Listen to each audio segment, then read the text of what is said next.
All right, welcome to the Love Wanted podcast. We are just two millennials talking about love in the 21st century, and this episode is about... It's about the similarities and differences that you want to look for in a partner. All right, so I guess the first question is, what do we mean by looking for similarities and differences? What's the goal here? Well, the goal is that you want to have a happy, healthy relationship. So you want to look for somebody who has obviously the same beliefs you do and the same sort of, future goals, such as if they want children, if they want to get married, if they want to move around a lot, if they want to stay in the same town. Well, maybe let's back up. Let's talk about, I think why we decided to talk about this in the first place. And for me, it comes from, we all hear this idea of opposites attract, right? I remember a girl I knew, she really believed that. She thought that was an important thing, that opposites attract, right? And then there's the love stories, right? Somebody from the wrong side of the tracks meets the Romeo and Juliet kind of story. And I think people really believe these things they might not act it out in real life all the time, but I think if you ask a lot of people, they believe oh yeah, I think differences are important. That's what makes the love more sincere. But you and I are saying that there might be some difficulties with that. Well, yeah, obviously, because if you date somebody who had a completely different upbringing from you, it can cause a lot of differences between you guys in a relationship. You might, live your life this way and they live their lives that way, and it wouldn't really work cohesively together. And you basically, when I think of opposites attract, I don't necessarily think of the major differences, and such as she's coming from a poor family and he's this rich billionaire family or something like that. But I think of it as more as, if you're a quieter person, more laid back, you might want to date somebody that's more louder and boisterous and more extroverted than you, because it sort of helps you out in certain situations if you're at a party or something. Or it also kind of makes you grow as a person, because you'll start learning from that person how they act and how they do things, and vice versa. It helps the person who's more boisterous and loud. Maybe it'll help them chill out a little bit, or take the time to sort of listen to other people, because most people who are introverted tend to sit back and just observe everything, whereas most people who are extroverted are the ones, creating the show. Well, let's dig into that idea a little more. This idea of some differences are good and some differences are not good. And I'll jump off with an example here. The difference that you just described, this idea of somebody's more introverted, the other person's more extroverted, those necessarily aren't mutually exclusive characteristics to each other. They actually might be able to benefit each other in certain circumstances. So in one circumstance, it's better to be an extrovert, but not all the time. And so the introvert might be able to help the extrovert in situations where it's it might be best to not say anything in this moment, or to hold your expression for a bit. And then the introvert could use help in a situation where you need to be a bit more bold and you have to grab the situation, or get your point of view across. The extrovert can kind of be the champion in the corner cheering on the introvert. But other differences, like your political views or how to raise children, those are core beliefs that really you are not something you can compromise on. So is that kind of what you had in mind too? Right. So there are differences that you probably want to avoid having, such as, how to raise children if you want children, and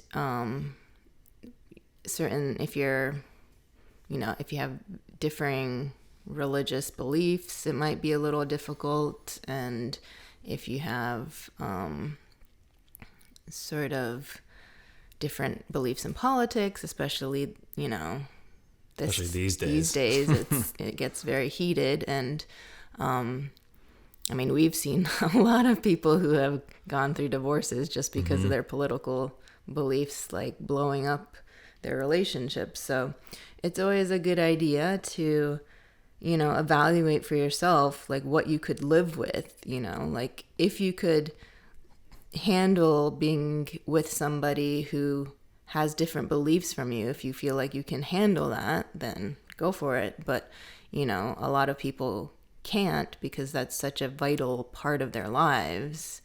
And so there's just certain differences that you kind of want to really think about and really discuss with your partner, because, you'd be surprised. There are some people who get married and they've never even talked about having kids. And so it's kind of like, well, why would you not even talk about that? So, do you think it's hard for most, and we'll just say Americans, because that's the culture we know the best.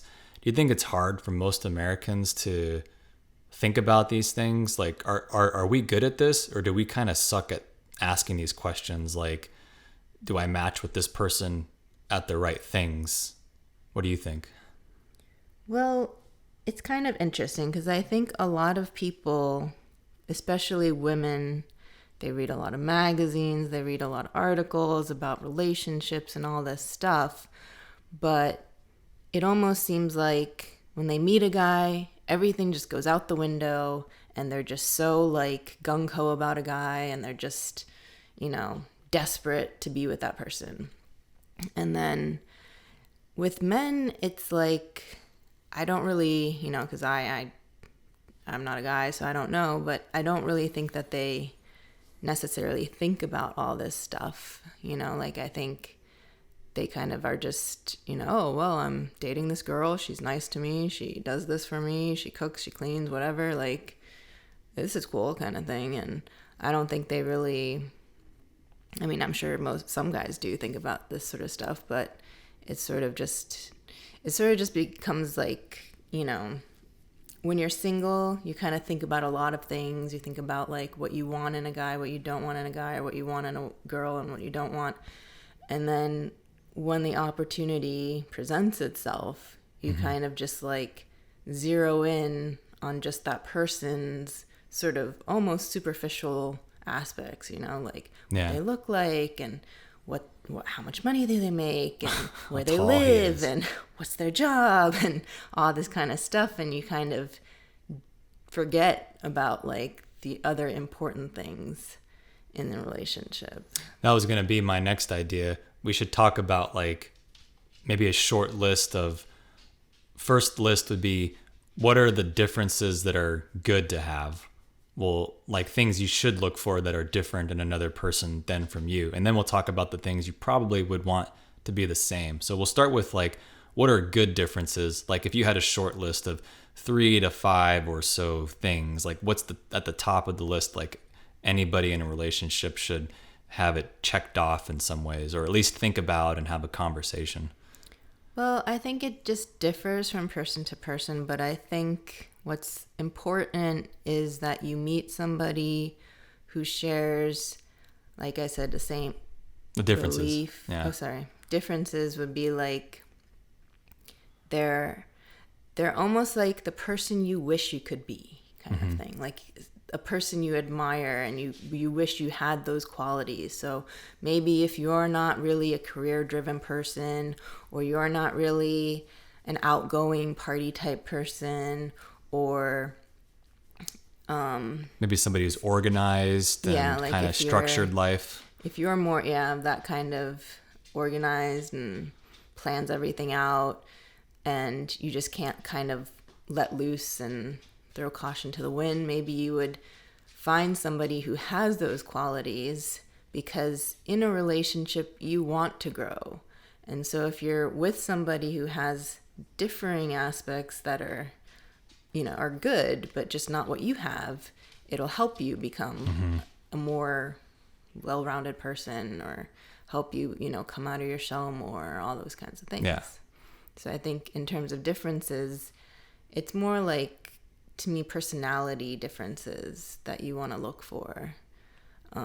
Admirable personality Right. differences. Yeah, the things I said. I'm kind of reminded it's almost a twist on the Tolstoy introduction to Anna Karenina, where he says all happy families are happy in the same way, but all unhappy families are unhappy in their own way. And that's kind of how like relationships sort of are. Like the things that you want to be different on, those are all going to be unique to each couple.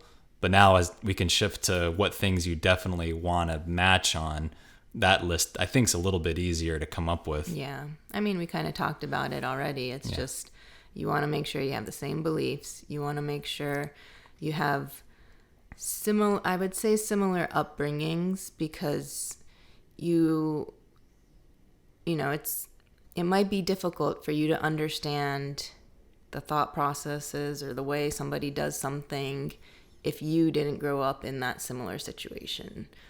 Yeah, let's kind of talk about like that's where I kind of wanted this to lead is the biggest thing for me, in some ways maybe even more than I hesitate to say more than your fundamental beliefs or politics or religion or things like that, but I think up there in that top three should be like your family, your parents, your brothers, your like, because the classic like what's the classic example you and I are always talking about, like when you go to somebody's house, you know, the two different Right. families. It's just like, okay, so I'm half Japanese and my mother's from Japan, so I have a very different upbringing where when somebody comes to your house, you go to the door and you greet them, and it's sort of like you're a host, right? You're making sure that they're comfortable if they want something to drink, and make sure they're sitting down, blah blah blah.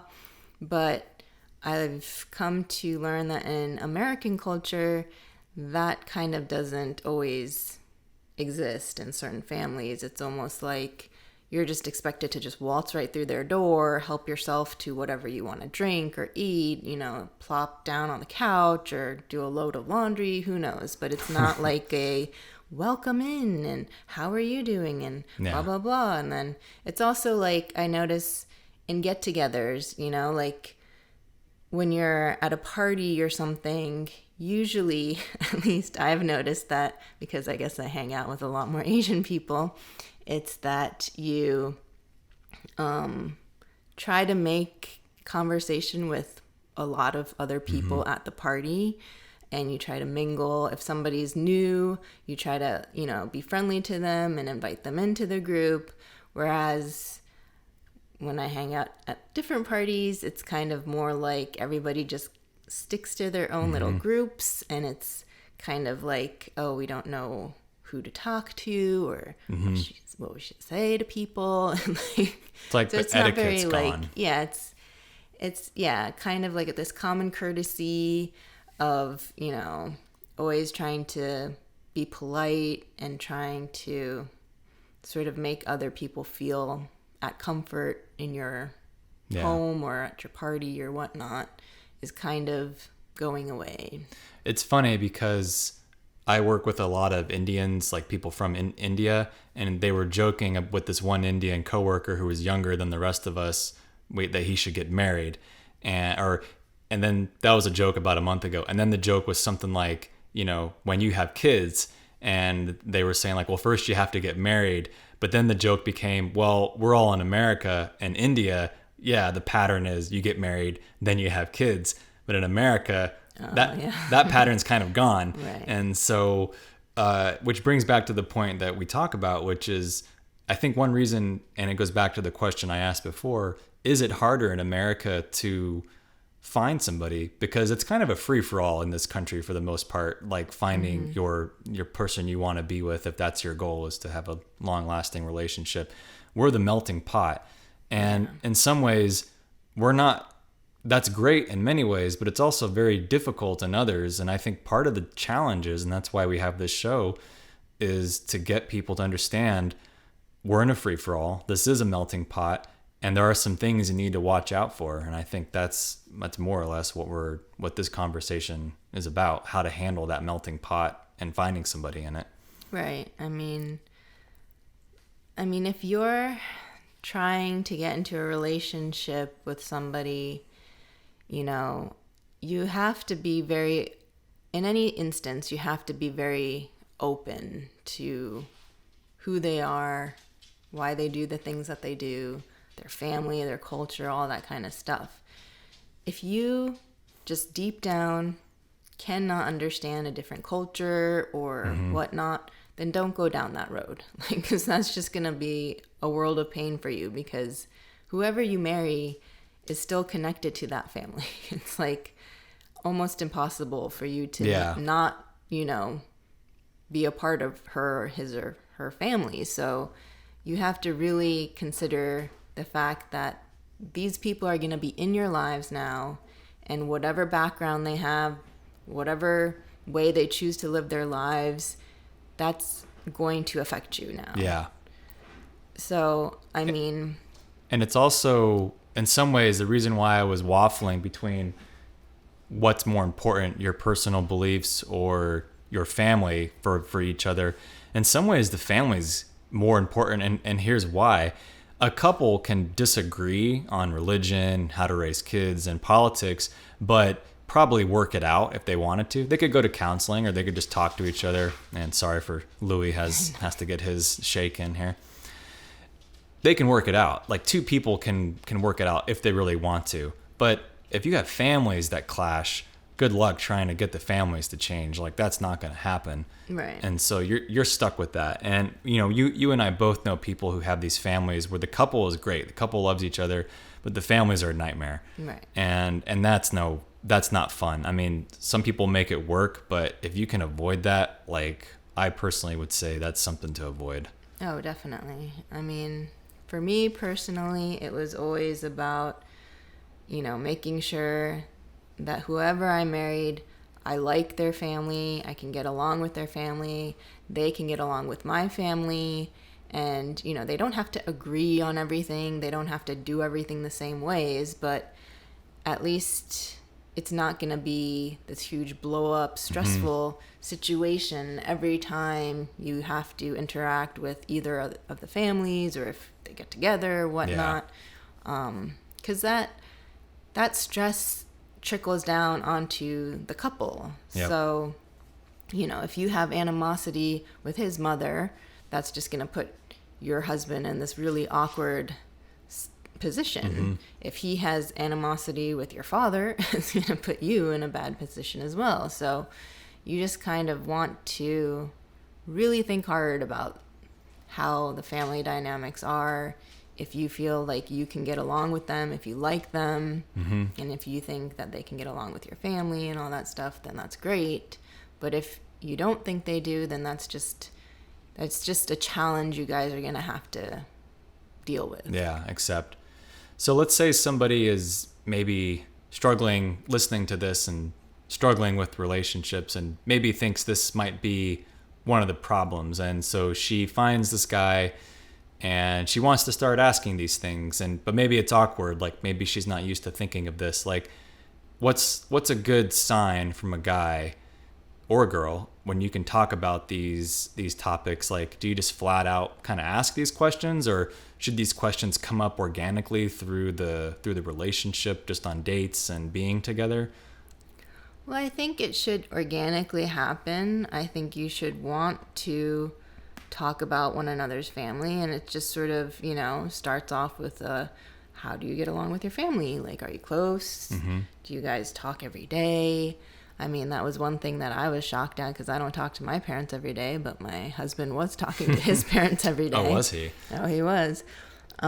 So it's just, you know, you just start off with these little questions about how they are. And, you know, if you haven't met them and you feel like you're at a point in your relationship where you guys are really serious and you would like to meet them before things get more serious, then I think that's totally, you know, reasonable to say, like, hey, do you think maybe next time your parents are in town, I could meet them? Or if they're in town, can I meet them? That sort of thing. So you could kind of find out for yourself, like, how they are. And definitely be wary of people who are hesitant, I think, to introduce the family to or friends. I know, we've heard of people where that's kind of so and so's like, oh, I'm dating this guy, and I haven't met like his family yet, but for some reason he doesn't want to show them to me, and it's like they kind of pass it off. And I think like you should really you should pay attention to those things, because relationships are relationships. You have a relationship with your parents, you have a relationship with the person you're dating, you have a relationship with your friends or your brothers. So if the person you're dating is having, troublesome relationships with anybody in their lives at the moment, that could kind of be a red flag that maybe they're just not mature enough to date. Maybe they have certain hang-ups, and maybe you don't want to go down that path with them. So, do you think people often get rid of somebody in a relationship for the differences that you and I said earlier are okay differences? Like a girl dumps a guy because he's not type A enough or something like that? Like, do you think that happens more than it should? It's possible because, again, like I said earlier, people tend to just, when they start a relationship, they just zero in on the superficial things. So if the guy that they thought, was supposed to be this billionaire guy, turns out he's not a billionaire, I'm sure a bunch of women would be like, oh, never mind, So it's like they might be he's 100 millionaire. They're fixated on sort of the wrong aspects of a person and not paying attention to everything about that person. And so I could see them doing that. I think in other instances maybe, but then I feel like that's just that person. Then if she's dating somebody and she was hoping they were like an extrovert, I'll use that example again, and he's not, it turns out he's really not, and she dumps him, well then that's just, if that's what she really wants in a guy, then that's, her deal breaker, I guess, So, these are not cut and dry things that we're saying you have to abide by any means. It's just, we notice that it helps in relationships if you're not dating yourself and, or, you're not dating your extreme polar opposite. So, and it comes back to, I think, what we said in the earlier episodes, where before you can really ask these questions, you have to know yourself. Oh, definitely. Yeah. And knowing these questions for yourself first that's actually the first step before you start picking on the differences or the similarities in somebody else that you want. And in some ways, if anybody's listening and thinks like, oh wow, well I'm that person who's kind of superficial and wants these things, and I thought that was most important. And maybe that is, maybe that's the kind of lifestyle you have set up. That's everybody gets to choose. But if you feel like there's something deeper that you're missing because you've just made that realization, I would say it's just a sign that you need to spend more time thinking about what's really important to you. Right, because, like we see every day, you could be a millionaire one day and then completely broke the next. So, you don't want to hold on to these sort of superficial things. You could be beautiful one day and then ugly the next. So you really want to see the person and their soul within, basically, like who they really are, how they handle situations, bad or good. And you want to sort of align yourself with them and see if you match up in that sense. So, well, to summarize then, it sounds like the two main things that are important to think about here are, there are good differences that you want to have, and then there are some core similarities that you want to have. And it's a matter of not necessarily writing it out on a piece of paper, these things, but it's something to like project your future, imagine what it's like with this person, imagine all those differences and similarities, and see how it would really feel when you're in a difficult or a good situation, and see how it might work. I disagree. I think you should write these things down. Okay, and then we'll save that for another episode then. Alrighty. Well, does that cover it for you then? Yes. Awesome. Well, thanks for listening, everybody, and Thank you. We'll be back with another episode of Love Wanted.